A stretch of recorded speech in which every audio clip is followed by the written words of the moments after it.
This podcast is sponsored by nobody.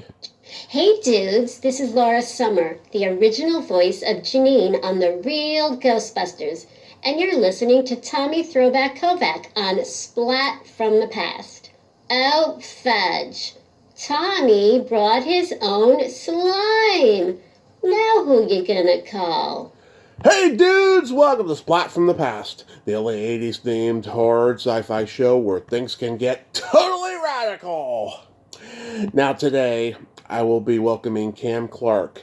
He is the cousin of two-time past guest, Tina Cole. And he has written a book about their musical family, the King family.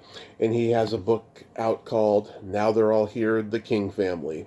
And we're going to talk about the King family's history in music and in television. And then we're going to talk a little bit about his solo career. He's recorded 2 solo albums, Inside Out and Homeward. And then we're going to talk about the Teenage Mutant Ninja Turtles. He was the voice of Leonardo in the original cartoon, and I friggin' love the original Teenage Mutant Ninja Turtles. I've had Renee Jacobs on, and now I have Cam coming on, and it's going to be a great talk. If you want to meet Cam, he's going to be at the Hollywood Show tomorrow and Saturday, September 5th and 6th. I wish I could be there, but I went back in June. I can only go once a year. But this is going to be a great talk, and I am so looking forward to it. Just remember, Leonardo leads, Donatello does machines.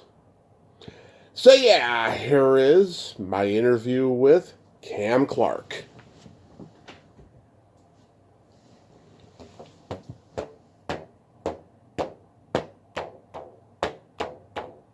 So let's start with Now They're All Here, the King family. You're my second King family member I've had on next to your cousin Tina Cole. What made Right. you what made you want to be the one to write about the family? Well, decades. it was set up before the world began. No, ever for decades, I've been called. My cousins call me Marion the Librarian, which is a reference to the Music Man, Mm-hmm. and because, to be totally honest, besides I have this savant memory for the past, I don't remember what I had for breakfast this morning, but Mm-hmm. I'm really good with the rest. And to be very honest, I'm the only one who had the disposable income, shall we say, Mm-hmm. to back in the day transfer all these old kinescopes that were languishing in, I hate to say a tool shed, but almost, at my Uncle Jim Conkling's house. Yeah. And they were moving, and I went, well, what are we doing with all this? It's like, So, and this was back in the 80s. So, I can only imagine what it would cost today, but I had to have all these 16 millimeter kinescopes, if your fans know what those are, Mm-hmm. transferred to Digibeta. And because I'm the keeper of all this stuff, it just was, it just fell on me to, and nobody said, oh, Cam, you've got to write the book, but I just decided, I'm not getting any younger, neither is anyone. And the book is filled with not only these amazing, great photography, but memoirs that everyone wrote, whether you're dead or alive. Mm-hmm. So the whole book is first person. It's 100 years of entertainment through our family, which began in vaudeville. Mm-hmm. So I don't speak for my mom. I never say, well, when our moms were kids, it's like the King sisters, fortunately, all had, they all wrote. They all kept their little diaries or whatever. So the 100 years of I, me, and we and never they. It's everything is from first person. Right. And to be honest, the impetus was vanity, because when Bob Mackey's big book came out, golly, like somewhere between 5 and 10 years ago, Mm-hmm. We were Bob Mackey's first series. Wow. And Bob Mackey, the famous Hollywood costume designer, who, for those who don't know, he dressed Cher and Carol Burnett for the run of her show, and Diana Ross, Yeah. goes on. And there was one page of us. Now, I wouldn't expect there to be more, because he was with us for a year, and his other stars, are huge. But the author wrote of us on this page. It had a big, beautiful picture. This is also a coffee table book. Mm-hmm. Big, beautiful picture of us. But he went, when their that first year when that show ended in 1966, the Kings marched off to the unemployment line. And I was like, wow, really? I guess you really didn't do your homework. So it's like, instead of just going, well, whatever, dude, you got it wrong, who cares? I went, that's not right, and that's not nice. And, 5 years later, whatever, Mm-hmm. the book is out, which does not say we went straight to the unemployment office. Mm-hmm. So there's a very long answer to your rather short question.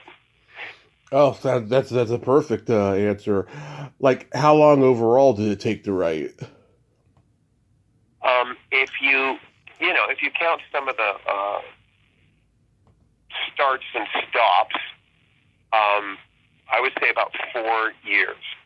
I had to change horses with my graphics team about a year and a half in, and so I was kind of like a motherless child there for a while, going, what the hell am I going? How am I going to pick this up? I've worked so hard. Mm-hmm.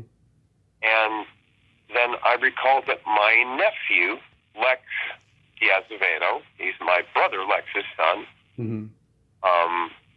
that he's great with graphics. And I went, well, let me reach out to him.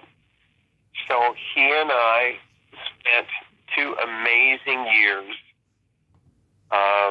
working together, and he and I are like best friends. And it's like, we can finish each other's sandwiches. That's how close we are to each other. Yeah. And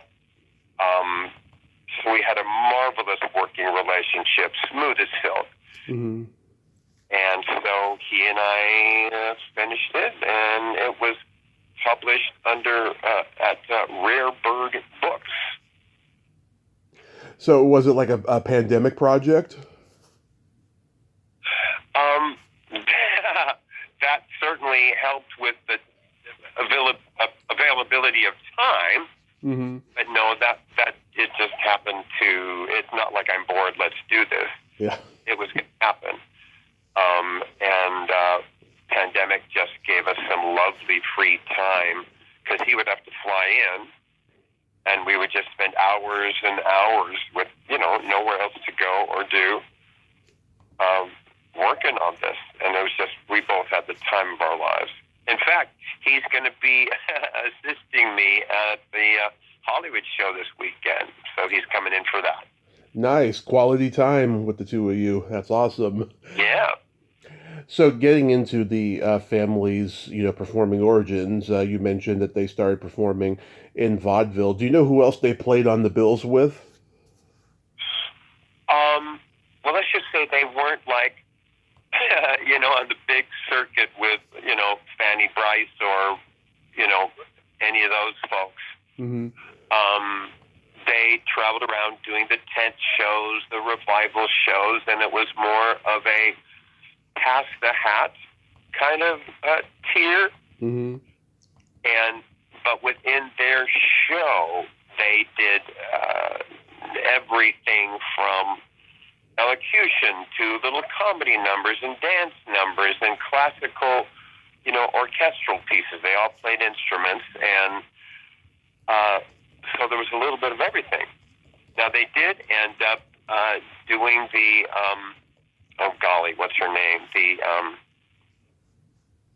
big evangelist back in the day, the scandalous evangelist. Say that for Tammy Faye Baker? Yeah, no, boy, she wasn't born just yet. But that would have been perfect. No, back in the 20s. Oh. Yeah, it's escaping me, but she was huge evangelist. Traveled the country, built a big church here in L.A., and family opened for her. So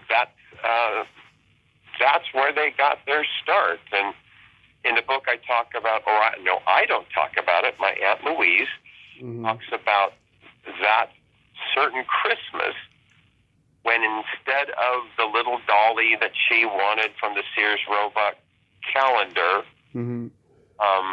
all the presents, Mom and Dad, Grandma and Grandpa put all the presents out, and they were oddly shaped and oddly wrapped, and it didn't look like the box of a doll.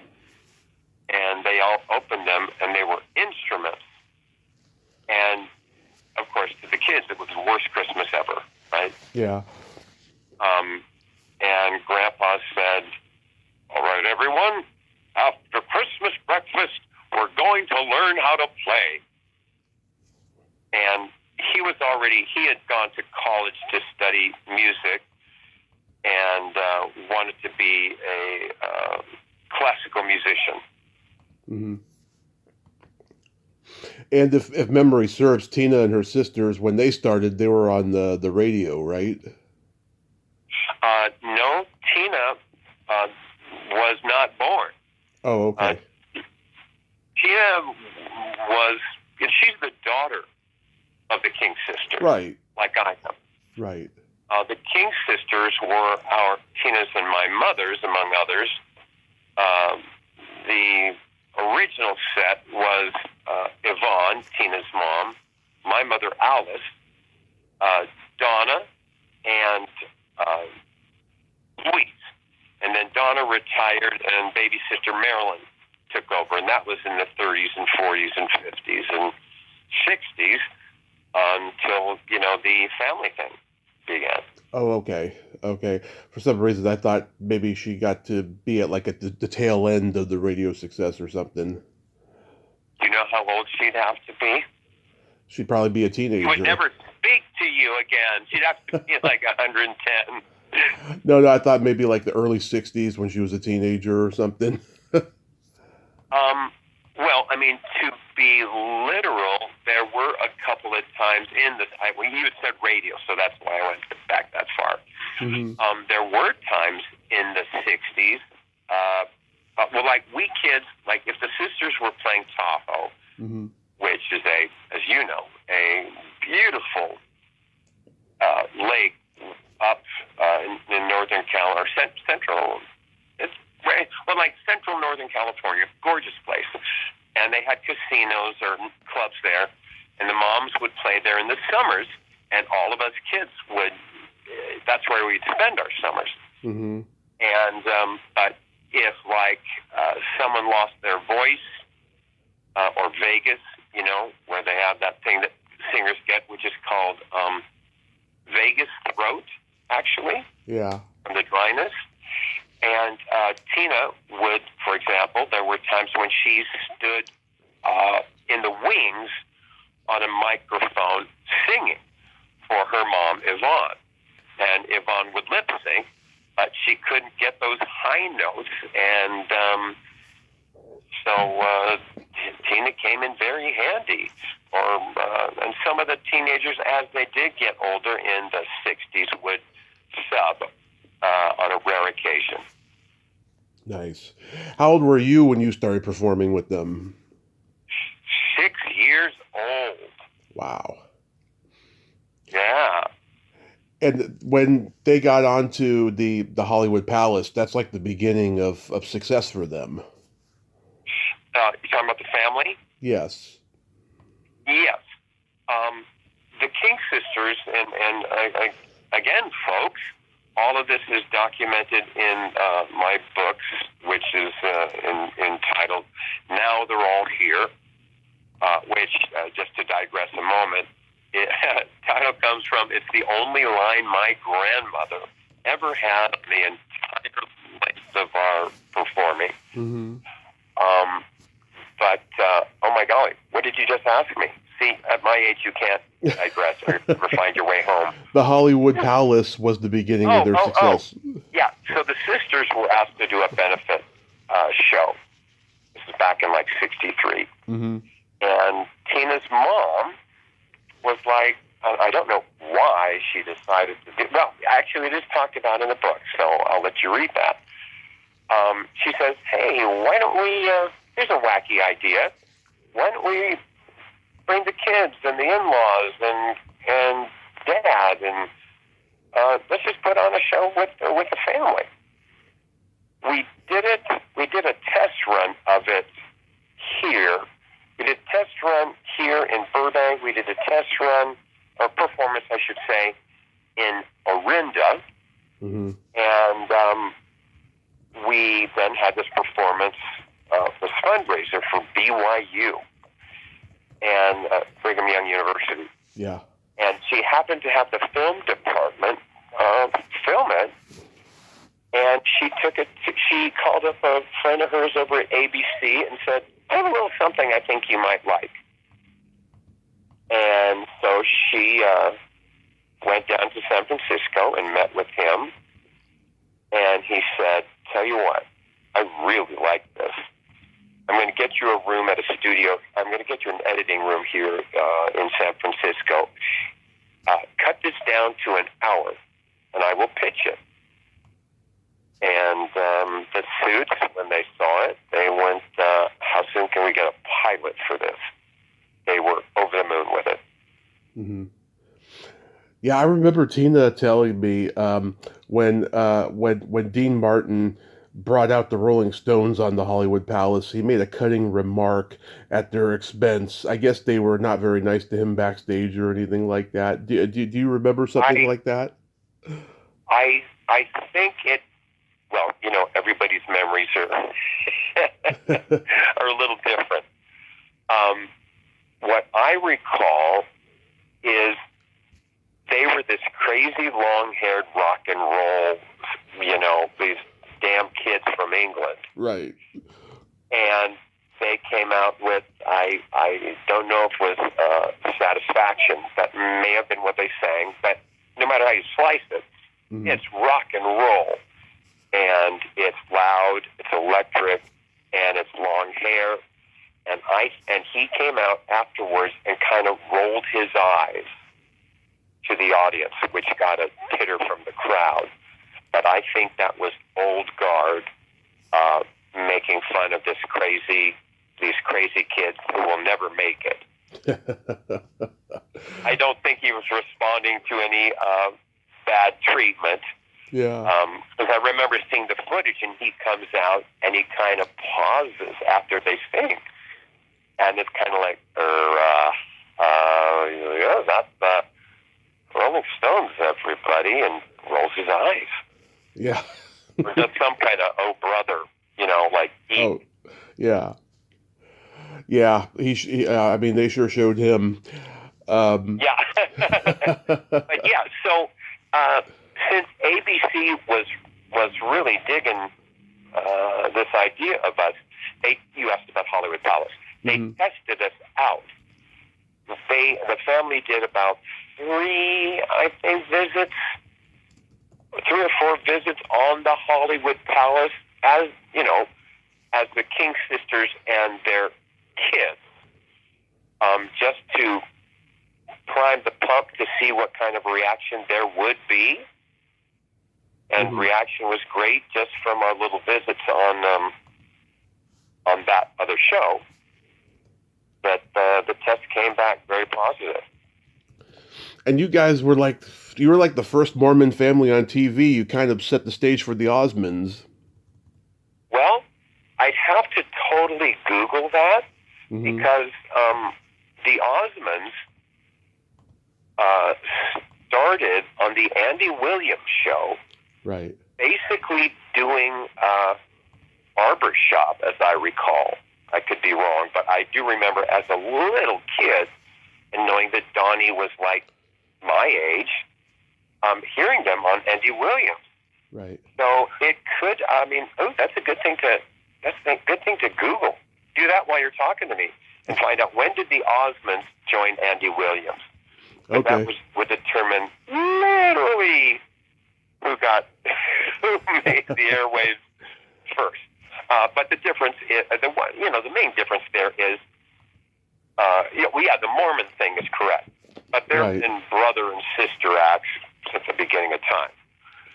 So, but the whole family thing, 36 of us, which isn't just 6 brothers or 4 sisters. It's the cousins and the aunties and the uncles and the nephews and blah blah blah. So it really was, regardless of when the Osmonds got on Andy Williams, it was the first of its kind. 1962. They beat us. Damn the Osmonds. Yeah. 62. Okay, I stand corrected. So do I. So are the remaining family members satisfied with the book? I don't know if they would tell me if they weren't, but I have got a lot of lovely compliments and emails and letters from the family. That's cool. But it's one of my favorite things that I came up with to do in the book is I put out a APB on my fan page to the King family fans, and I said, if any of you have a memory that you like from having seen us live, not on TV, but having come to see us live over the course of our career, please submit it to me, and my finals will go in the book in a fan section. And you cannot believe. I mean, it's like you can't make this shit up. Yeah. Or it's so beautifully written that this has got to be out of somebody's like young adult novel or whatever, because not only was the content incredibly poignant or sweet or funny, these fans actually wrote beautifully, and I didn't have to like massage anything, and I wanted it to be real. But they came off as if these were little short stories of meeting their idol, and these are, whether it's Elvis or Frank Sinatra or the Osmonds, whoever, teens forever, or probably since the big band days, when the teenager was invented. There are stories of them traveling hours to get to the concert, or scrimping and saving to buy the 75-cent ticket or whatever. Yeah. So those letters are it's like they had me in tears, and there's a section of those in the book that are just amazing. Do you have good memories of meeting your idols? Why do you say that? Why do you ask that? I was just curious, I mean, a lot of people, I've heard so many stories of people meeting their idols and either being absolutely floored or disappointed, and I'm always like curious. Well, as you know, in my third act as a voiceover artist in animation and video games, what I do now is I go around on the Comic-Con circuit, right, and meet my fans, and occasionally there is a King family fan will slip in through the door, and which I really love. But I've only gone to get an autograph twice in my life, and I would hope I would have behaved kindly anyway. Yeah. But these two meetings, which were so different from each other, helped solidify what I need to do for a fan that has spent money or stood in line, whatever it is. Mm-hmm. One was horrible, and one was like, I could have died that afternoon and died a happy man. It was so amazing. Mm-hmm. The bad one was standing in line for 3 hours on my birthday. This is when I was like in my 20s or something. Mm-hmm. To meet Anne Rice, the author of Interview with a Vampire, and that whole series of books that were so huge in the, late 80s maybe? Yep. 80s? Yeah. And, standing all that time in line, and she did not say hello. She did not look up from her book, did not ask my name, but so like just a factory worker, stamping things. She took the book, she signed it, passed it to her handler, manager, whoever, mm-hmm. who handed it to me. It was like, next. So and it was literally my birthday, and I was just so incredibly disappointed, and, I didn't want to, I hated it, and I didn't want to read any more of her stuff. Yeah, I've been there. Who was the worst for you? God, that's hard to say, but I remember the horror movie actress Danielle Harris was kind of like that, kind of like Next kind of thing, and like she wasn't like looking me in the eye when I was like trying to talk to her and stuff. That was disappointing. It should be, and shame on her. Yeah. There, I've said it. No, I understand that with, there's no way around it sometimes. If you're Captain Kirk or, whatever, your line is, like, for the Rolling Stones, you know what I mean? Yeah. And so there are not the hours in a day. But at least you can go hi, Yeah.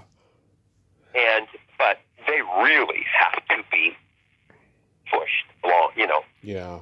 I did a San Diego Comic-Con, I think it was last summer. Mattel invited me down because they were doing a crossover in action figures between He-Man and Ninja Turtles, and I'm the only guy in the history of animation to have been both. And I remember when we went to the autograph part, and San Diego is huge, and I hope I never have to go again. Mm-hmm. And that their people are standing behind me, whispering in my ear, sign faster, sign faster, sign faster. So that was, that was nerve-wracking. But the good one that I had, some of your older listeners Mm-hmm. might know this name, and if they don't know the name, they will certainly know her illustration, her artwork. One of my first favorite artists as a kid, and I'm talking about 5, 6, 7 years old, was a woman named Joan Walsh Englund. Uh-huh. She did these little books, like A Friend is Someone Who Likes You. Christmas is a time of giving. They're sweet little, just sweet. Nothing deeper than sweet. But her illustrations bowled me over, and I had planned, even as a kid, I wanted to go into illustration. Mm-hmm. As a career when I was a grown-up. Anyway, if you were to pull up her work, because she was, as like, in her time, was as ubiquitous, Mm-hmm. The artwork as like Peanuts, Charles Schultz. Because she had the plates, she had the shirts, the sleeping bag, the sheets, She had all that stuff. Mm-hmm. So, but most people don't know, I mean, because Peanuts is still, like, so huge. Oh, yeah. But I went to a gallery opening of hers where she was selling original art and taking commissions and such. And I walked in, and she looked exactly like what I had hoped. She kind of looked like Aunt Bee from Andy Griffith, if anyone knows who that is. Yeah. And she was wearing a floral dress like Aunt Bee, like a grandma. And she had this long white braid going down to the bottom of her back. And it was my turn, and I walked up to her, and I swear to you, this happens with my fans. I walked up to her, and I said, "You were my childhood, and the illustrations, those kids, I couldn't wait to visit them." And then my lip starts quivering. And, which, like I said, that can happen when you're meeting your idols, especially when it goes well and it's intimate. In a room full of thousands. Yep. And she goes, "Oh, sweetheart, come here." Now, I'm 40 or whatever, 35.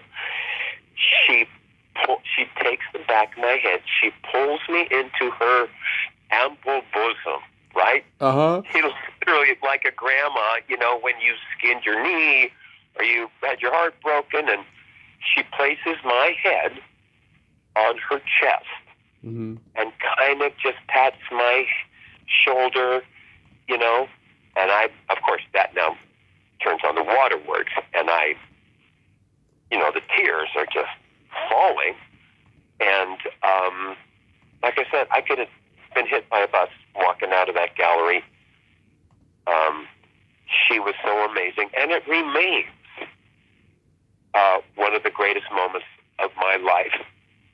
Oh, that's wonderful. Childhood is so sensitive. That's and wonderful. Whether you had a bad one or a good one, it is huge in one's memories because it's your earliest stuff. And I have to, couch it like good or bad, it's there. So I've tried to model my time with people after her. And I think meeting her helped me to go deeper than just, "Oh, thank you so much, thanks," Absolutely. So getting into your solo career, you recorded your first album, Inside Out, in 1999. You had been successful in the voiceover market by this point. What made you want to start singing again? Oh, it was, just I missed it. Music was my first love, and also I was very out as a gay man. Once I came out, I was very out, and in fact, in my early career days, I would get fan mail from gay. And remember, we're talking about the 80s. Right. Things weren't quite as open as they are now, which is not to say kids still don't have trouble. But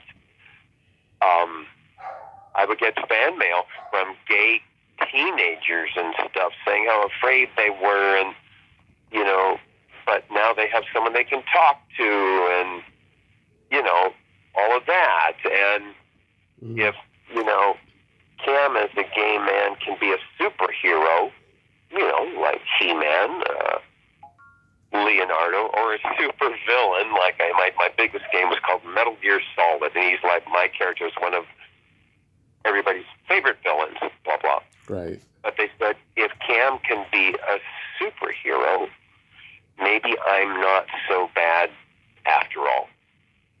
So that's the digression. Yet again, old people do digress.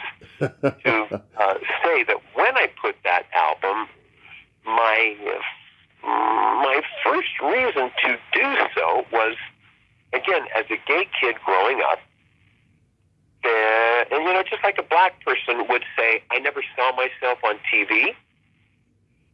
All the music, none of it was it was all guy and girl stuff, and I totally get it, Mm. but I would put myself into a Carly Simon or song or Bread or Janice Ian, Yeah. James Taylor.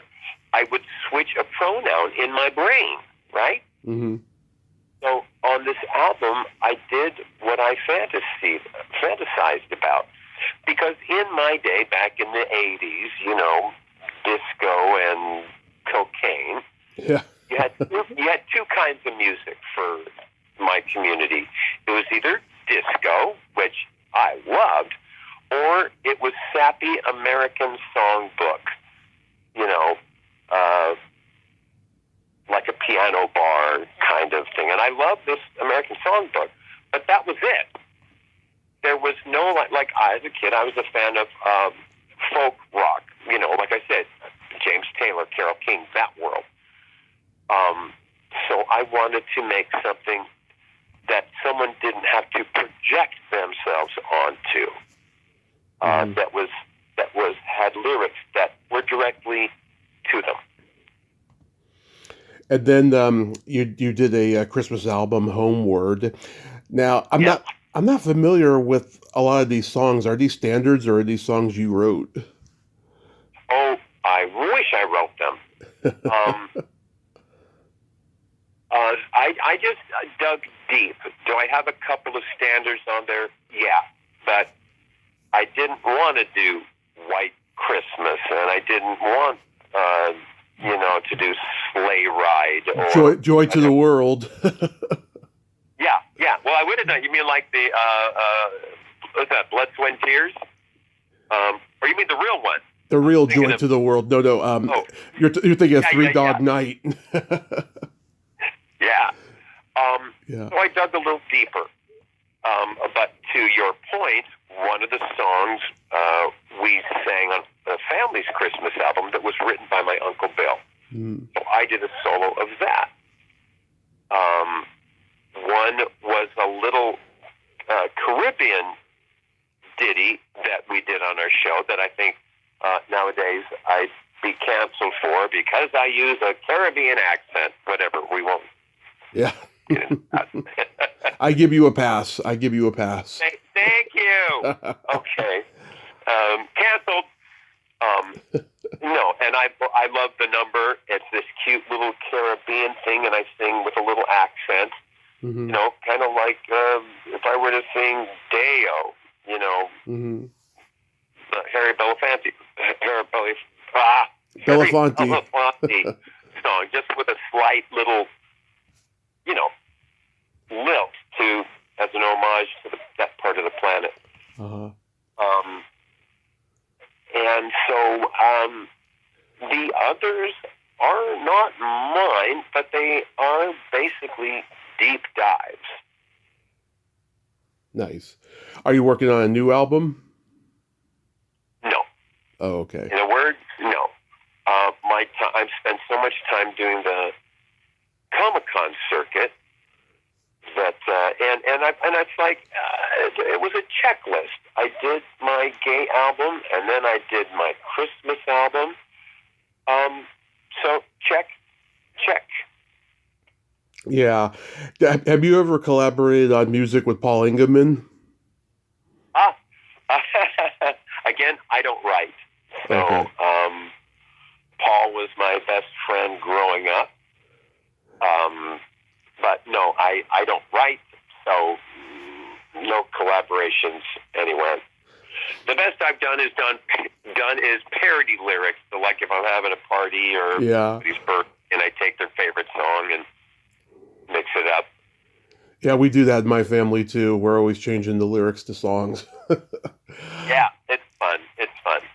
Yeah, when I had Paul on here, we talked about you because we were talking about the Butch Cassidy cartoon. Did he tell you about me and cousin Susanna being on it? Well, yeah, we talked about that because I noticed you were on there and stuff, and I brought up Tina. I've interviewed. I said I've interviewed Cam's cousin Tina. I mentioned at the time. Yeah, we we were, Susanna, me, and Paul's sister, Sean, were, like, doing the backups. And we had even gone down to Hanna-Barbera, as I'm sure he told you, and they sketched us. Now, if you were to watch an episode of it, you'd go, well, why did they waste their time? It just looks like, Scooby-Doo adjacent as far as, you crazy teenagers. But Paul had it. This was done under a manager, Marcucci. I can't think of his first name. Anyway, this manager, a guy who did Fabian. And I don't know if he was trying to get Susanna and me out, but whatever it was, it worked. As he said, if this goes big,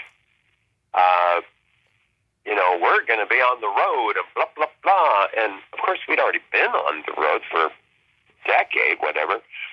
But he said, so you may, your school life and not get to go to your prom. And he just primed it for, like the cliche of the things that child performers don't get to do in their life sometimes. And he spooked us. Now, Susanna and I have said over the years, going to the prom instead of doing this, that was stupid. Having been to the prom, it's like, whatever. And who knows if anything would have happened with it. But, and the show did not go past one season. So, would there have been anything more than an occasional cutting the ribbon at a supermarket opening?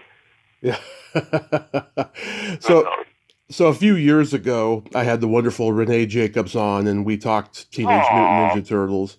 Yeah, she was awesome. When I was 6, I was obsessed with the Teenage Mutant Ninja Turtles. I raced home every day after school to watch the cartoon. My dad took me to the movies. My 7th birthday party was Ninja Turtles themed. I had the action figures, the retail VHS tapes of the show. I adored them. And sorry to sound cliche here, but are you surprised that they've had such longevity? Fans ask us a lot of questions along that line. And we're very honest with our answers. Yeah. Renee included. We say, just to be very candid, the 5 of us, along with many others, were very successful in our careers. And we would have job after job after job. And as a veteran performer, when you book a job, you just go, okay, there's a paycheck, and you do not think of it again. It's a paycheck until it isn't. So, I've recorded some wacky things, and, you do the script of Teenage Mutant Ninja Turtles, and you go, well, what were they smoking when they came up with this? But it really wasn't until we started doing Comic-Cons. I mean, we knew there were the movies and blah, blah, blah. Yeah. But Rob Paulson, who was the original Raphael, called me on the phone one day, and he said, there's this thing called Comic-Cons, and would you come? And he goes, they would love the Turtles. And I was like, dude, who's going to want autographs? That was ages ago. Yeah. And he pretty much put a gun to my head, and I said, oh, all right, we'll go once. And that was 15 years ago of doing them. Wow. And so to answer your questions, no, we had no idea. We knew it was still going because of all the movies and other series, so obviously it's viable. But until we met people like you, who are in their 30s, their 40s, now get even older as we're older, saying what I said to this artist that I met. You were my child, and you taught me this, and you taught me that, and the tears, and the quivering lips. Yeah. So we have the conventions to thank for knowing. I always knew I was going to be in the book of animation history, on page 312 in the lower right-hand corner. Yeah. But I had no idea of the impact a number of my titles have had on people. Yeah, I was rewatching some of my favorite episodes the other night. Man, I forgot how good James Avery was as Shredder. I mean, he just really embodied him. You know? And I'm not saying this because he's dead, but because people will do that. He was honest, oh, what a sweet person. No, he honestly was a gentle giant, and he always asked you about you when he'd come in, and as Renee may have told you, like when he had to leave us to, he was very sad that he had to make this decision. Yeah. As were we, but of course we get it. You can be on a hit TV show, go for it, buddy. But he said the main thing, because when we would chat after the fact, and he would say anyone who was on Fresh Prince, any guests, name actors and whatever, would come up to him after rehearsal or whenever and just go, I am so excited to meet you because you were oh my God, Shredder, because you were Shredder on the Turtles, and it's like my life is complete. And he goes, that would be in everybody's conversation. Yeah.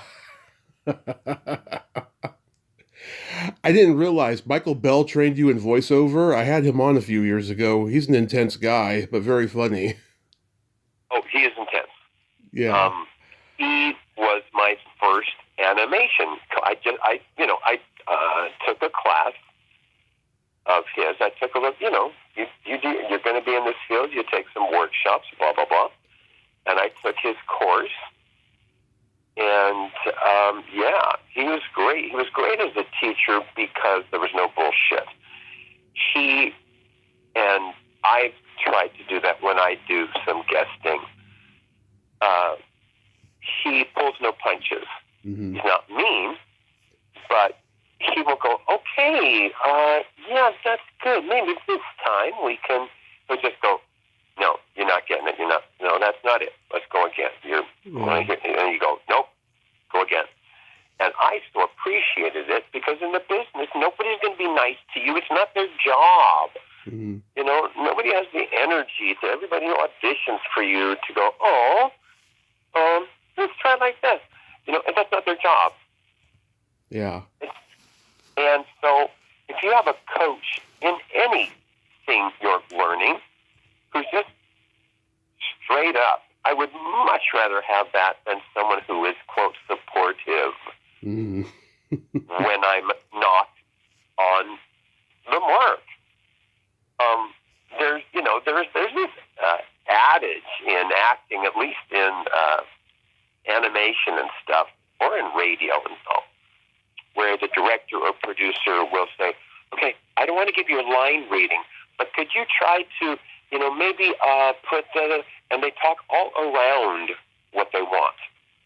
And I go, dude, why don't you say it to me how you're hearing it in your brain? Just give me the line reading, and we can all be home by lunch. Never have, if I'm doing theater and I'm on Broadway, well, of course, let's mess around. But even then, it's like, well, what are you hearing? Tell me exactly what you're hearing. I got no ego that's going to get in the way if you say something you like. Mm-hmm. Don't make me guess. I'm a huge Creature Features fan. Your dad, Robert Clarke, was in some Creature Feature classics, The Man from Planet X, The Astounding She-Monster, The Incredible Petrified World. What did he think about doing those kind of movies? Well, and don't forget the hideous sun demon of all. Oh, yeah. I forgot that one. Who we read, it was in People magazine 1,000 years ago. Tom Selleck wrote that his favorite guilty pleasure was watching the hideous sun demon. Yeah. Dad hated that was to be his legacy. Wow. And people like Elvira would make fun of him. I mean, that was also what she did. She made fun of all those movies. That's it's part of those people's jam, Yeah. And he starts, and to get back to what Tina and I are doing this weekend, Dad used to do this show back when it started, and he'd have healthy lines to meet him. And he stopped doing them because to him, it was just, hey, speak of the devil. Hi, Lex. I'm being interviewed right now, and I've been talking about you. All good things. Say hi to the nice man, Lex. Hello, nice man. Hi there. So he stopped doing them because they just reminded him of what he never achieved. Oh. Which is being a matinee idol, blah, blah, blah. Well, they're fantastic, And Tina, she was a guest on our local Creature Feature show here in the Bay Area a few years ago, and I'm shocked that one of his movies wasn't shown. Instead, The Phantom from Space was shown. I was like, why can't you show a Robert Clarke one? I mean, that's, her relative. Okay, here's one that just was a real head-scratcher for me. The guy that directed Beyond the Time Barrier, Ulmer, I think his name was.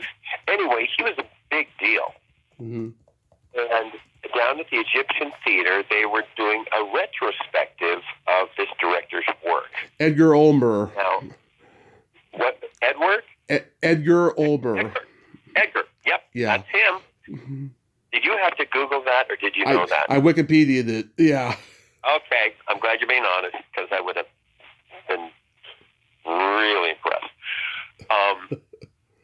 So he's like the only living person left from all those films. And so Dad was their guest. Tons of people at this fabulous old theater in Hollywood.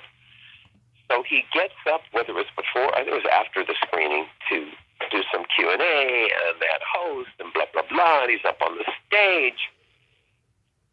He fielded maybe 5 questions or something. And I'm there with my friends. And he goes, and Dad just takes over from the host, just goes, okay, well, I think, thank you guys for having me, and I think we're good, something like that. And it was like, you're having a moment. Can you just put your freaking ego? If you're having a horrible time, can you put that aside? Can you just be giving tonight? Wow. Can you make this about them? Now, making a point, I'm being a lot more emphatic. Okay? One of my dearest friends, her stage name was Heather Young, and she was one of the leads on Land of the Giants. Oh, yeah. Which was an early Irwin Allen, who did all the disaster. I met Deanna Lund at, her last convention. What's that? I met Deanna Lund at her last convention. Oh, and I wish Heather, her name is Patty in real life, I wish she would, do them. At any rate, he poo-pooed it. See, I know I was working for kids. Yeah. I've had a lovely career, but this is what it was supposed to be. And the things I did were well done. It's not like I was in movies that became campy, and that's why I'm here. And she would poo-poo that series and roll her eyes and, oh, brother, I can't believe that's my only, claim to fame. And I said, all right, you got to stop this right this minute. Because little kids like me, obviously she was older. Yeah. I was probably 11, 10, something like that. Perfect for sci-fi. I said, I set my clock for 7:30 or whatever every Tuesday night. I couldn't wait for you. So please try and find a place of respect for the people who loved what you did and who did not judge it and waited each week to see you. I said, so shut the hell up and get that ego out of the way and just respect. Show respect for your fans. Lastly, I wanted to mention, I love Ralph Bakshi's Lord of the Rings that your cousin Chris Conkling wrote. Chris. Yeah. Yeah. I cannot stand the Peter Jackson movies. To me, that's Lord of the Rings in my mind, is Ralph Bakshi's. I just had to bring that up. And well, I will tell him. I'll text him as soon as we hang up. Absolutely. And I hope you have a great show this weekend. Please give Tina my love. I will. It was such a pleasure being on your podcast. Thank you for reaching out, and I hope we can meet in the flesh someday. I hope we do. And if I'm ever going to a show that you're at, I will let you know. Okay, then. For to close on the count of 3, will you shout "Turtle Power" with me? I will. All right, here we go. 1, 2, 3. Turtle Power! Power! Wonderful. Cam, you have a great day. Dude. Yep, party on, dude. All right, brother. Thanks so much for spending time. Absolutely. Bye-bye. Well, there you have it. Cam Clarke. Ain't he a cool dude? Oh my God. He was so awesome. Just so anecdotal. Great stories. Very much loves his family, you can tell, Once again, go see him at the Hollywood Show September 5th and 6th, along with his cousin, my other past guest, Tina Cole. And go to the website, www.camclarke.com or Amazon to buy Now They're All Here, The King Family. I will certainly do so. Well, until next time, this is Tommy Throwback Kovac saying, there's no shame in living in the past because the present sucks. Later, dudes. Cowabunga!